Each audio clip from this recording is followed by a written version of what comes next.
Retirement of a partner. Retirement पे क्या होता है, देखिए इससे पहले जो आपने क्वेश्चन वो चैप्टर किया था डेथ वाला, हमने डेथ वाला रिवाइज किया था। डेथ में क्या होता है कि वो पार्टनर रहता नहीं है, उसका जितना भी हिस्सा बनता है जब तक उसकी डेथ होती है वो उसके एग्जीक्यूटर को दे दिया जाता है। लेकिन यहाँ पे ये बंदा जिंदा है तो इसका पैसा हम इसी को देंगे, किसी भी इसके एग्जीक्यूटर को या किसी और को नहीं देंगे। देना क्या क्या है, देखो रिटायरमेंट वाला भी वही लेके जाएगा, अपना शेयर ऑफ गुडविल लेके जाएगा, अपना share of profit, interest on capital, commission, salary, remuneration, या फिर उसने अगर लोन दिया है तो वो लोन लेके जाएगा। अगर उससे कंपनी ने उसको लोन दिया है तो उसकी कैपिटल अकाउंट के थ्रू हम उससे लोन वापस ले लेंगे। बिल्कुल वही, अगर उसने दिया है तो बैंक अकाउंट के थ्रू पेमेंट करेंगे, अगर कंपनी ने दिया है उसको तो उसके कैपिटल अकाउंट के थ्रू ले लेंगे। ठीक है, ये बिल्कुल सेम उसी की तरह होगा। यहाँ पे बनता क्या क्या है, रिटायरमेंट में इसका एक क्वेश्चन आता है, कई बार ये उसमें भी आ सकता है आपका, और में भी आता है, एडमिशन के साथ रिटायरमेंट का वो हो जाता है।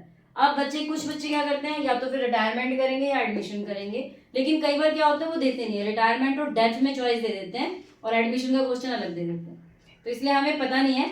दैट्स वाई आप रिटायरमेंट एडमिशन सारे चैप्टर अच्छे से कर लो, ठीक है, जो आसान लगे। अगर चॉइस आता है तो एडमिशन कर लो फिर।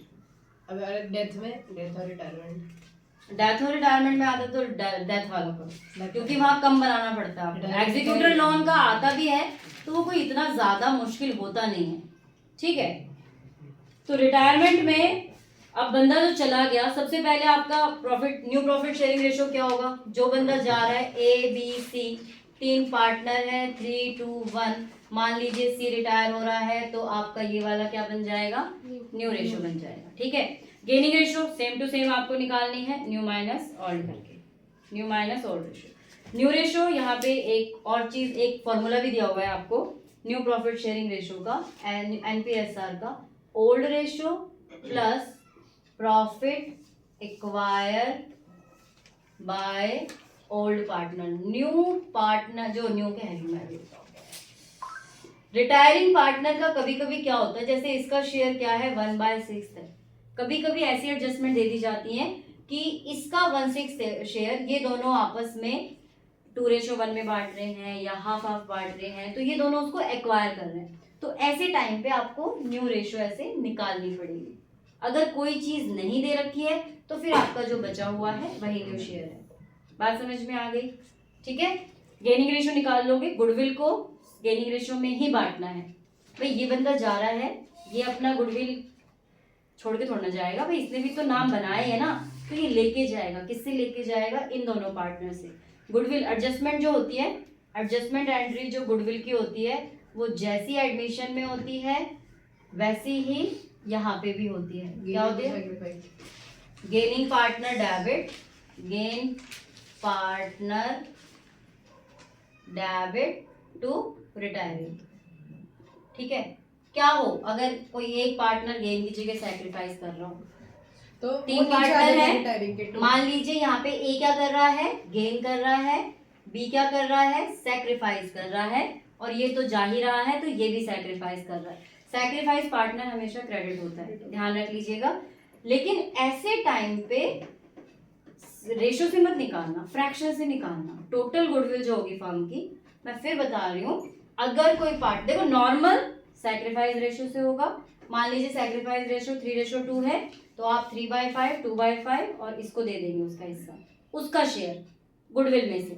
लेकिन अगर ऐसी सिचुएशन आती है कि कोई एक गेन कर रहा है, एक सैक्रिफाइस कर रहा है, उस टाइम पे जैसे इसमें मैं कह रही हूँ ए गेन कर रहा है तो आप करेंगे ए डेबिट टू बी टू सी। जहाँ पे सी हमारा क्या हो रहा है, रिटायर कर रहा है, ये हमारा सैक्रिफाइस कर रहा है और ये हमारा गेन कर रहा है। तो यहाँ पे आप 3:2 करके नहीं निकाल सकते। आप क्या करेंगे, फर्म की टोटल गुडविल लेंगे जो वैल्यूड हुई है, total goodwill valued into fraction जो पूरा आएगा। जब आप ये न्यू शेयर या सैक्रिफाइस शेयर की जो भी रेशो आएगी, मान लीजिए 5/7 और 4/7 ऐसे कुछ करके आ रही है।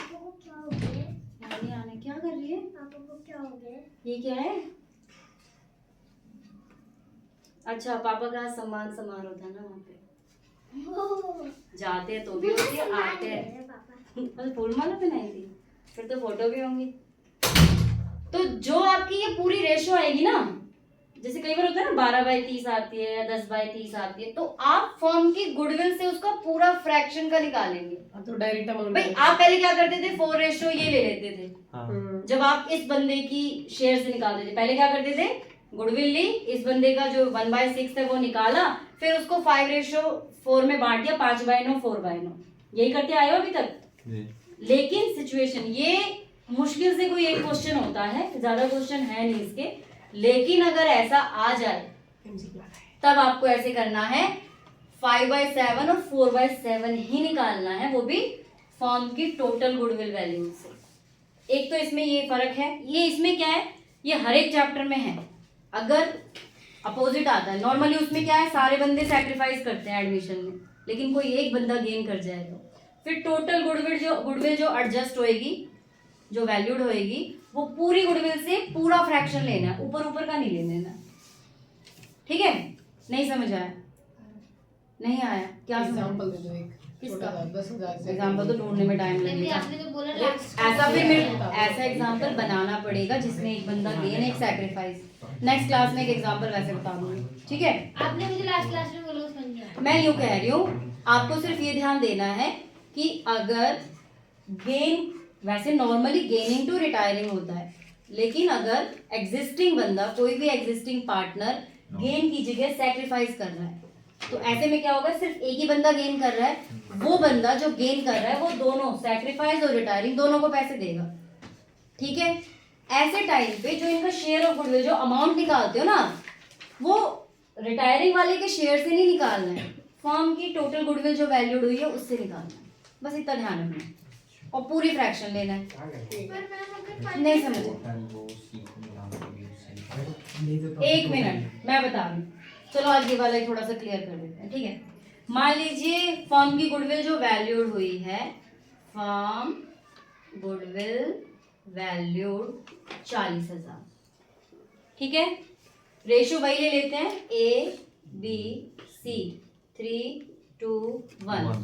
सी रिटायर हो रहा है, सी के रिटायर होने पे न्यू रेशो हमारी आनी चाहिए, यही वाली आनी चाहिए 3:5 और ये, लेकिन हम इसमें ये कह देते हैं कि इसका पूरा का पूरा हिस्सा ये ले रहा है, ठीक है?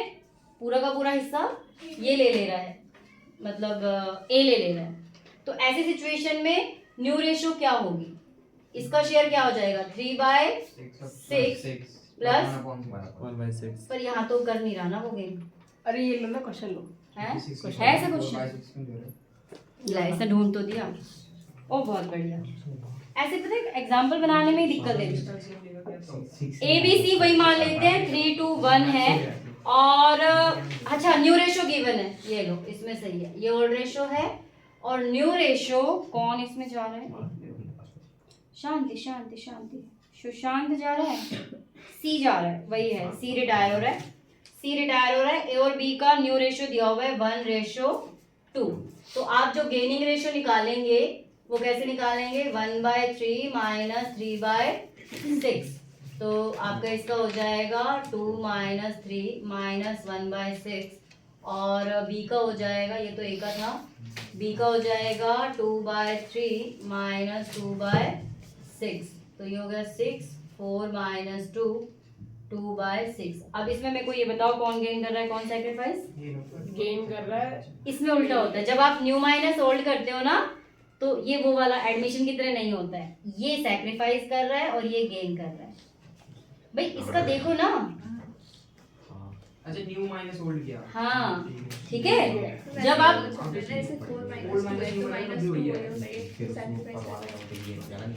नहीं वो आप क्या कर रहे थे, ओल्ड माइनस न्यू कर रहे थे ना, इसमें आप न्यू माइनस ओल्ड कर रहे हो, तो नया शेयर ज्यादा है, पुराना शेयर कौन है? हाँ बी अपने हाँ बी गेन कर रहा है ना, वही तो ये गेन कर रहा है, ये माइनस में आया ना, तो वो सैक्रिफाइस कर रहा है। ठीक है, आ गया। अब इसमें क्या है, गुडविल आपकी वैल्यूड हुई है 30,000, ठीक है? अब इसकी जर्नल एंट्री देखो कैसे होगी, जर्नल एंट्री होगी आपकी गेन कर रही है, B's capital account debit, B's capital account debit to A's capital account, to C's capital account. ठीक है, अब इनका जो अमाउंट निकालोगे, बी का अमाउंट निकालोगे, कैसे निकालोगे? 30,000 का 2/6 करके निकालोगे। मैं ये कह रही हूँ 10,000 आप आपकी नॉर्मल रेशो आप क्या मानते थे? 1:2 ऐसे ही मानते थे ना? नहीं मानते थे? हाँ, तो हाँ ऐसे करा करो। ये कौन सी यहाँ होती है? मानते थे तो 1/3 और 2/3 में बांट देते आप इसका शेयर निकाल के, बट इसमें तो ऐसा नहीं होगा। कर सकते हैं ऐसा? 1/6 लेंगे। हाँ जी, मैं वही कह रही हूँ। इसका लेंगे 30,000 का 2/6 पूरी फ्रैक्शन से लेंगे 10,000 5,000 और 1/6 5,000 और 1/6 5,000 अपने आप बराबर आएगा। मैं ये कहने की कोशिश कर रही हूँ। जैसे 30,000 हमारा आया हाँ, 1/6, हाँ। 30,000 का हम 1/3 और 2/3 कैसे लोगे? फिर कैसे करोगे? 30,000 1/3 करोगे तो 10,000 आ जाएगा और उसका 2/3 करोगे तो 20 आ जाएगा। अमाउंट देखो, पूरी मैम ओल्ड माइनस न्यू करेंगे तब भी यही आएगा ना सेक्रीफाइस हाँ। गेन। देखो जब ओल्ड माइनस न्यू करोगे ना, सेम ही आएगा। नहीं ये प्लस में आएगा, ये माइनस में बात तो आएगा, वही आ गई। तो ये फिर गेन ये करेगा, ये आएगा। सैक्रिफाइस करेगा। हाँ, एडमिशन तो का वो तो सोच पे है ना। हाँ, एडमिशन का उल्टा है। आप चाहिए तो ओल्ड माइनस न्यू अपना पुराना वाला फंडा भी रख सकते हो, लेकिन क्या होता है जब एमसीक्यूज में आता है ना, तब ये पुराना फंडा हमारा गलत साबित हो और जाएगा। एक और चीज इसमें कि आप अगर वैसे भी लो फर्म की कुछ भी गिवन है तो सी का वाला तुम कंसीडर करो तो सी की वैल्यू आ जाएगी 50 और फिर तुम ए का निकाल सकते हो, अगर तुम्हें बी का, लेकिन फिर निकालना ही पड़ेगा। बेटा देखो, एक होता है बैलेंसिंग फिगर, मान लीजिए कभी ना हुई हो, बैलेंसिंग फिगर कभी आपकी ना हुई हो, तो बैलेंसिंग फिगर पे मत जाओ। इसमें आप क्या करो, उसकी पूरी फ्रैक्शन से निकालो, बस मैं इतना कह रही हूँ। और ये इस चैप्टर के लिए नहीं, ये आपकी एडमिशन और बीच में वो प्रॉफिट शेयरिंग रेशियो चेंज सबके लिए काम में आती है।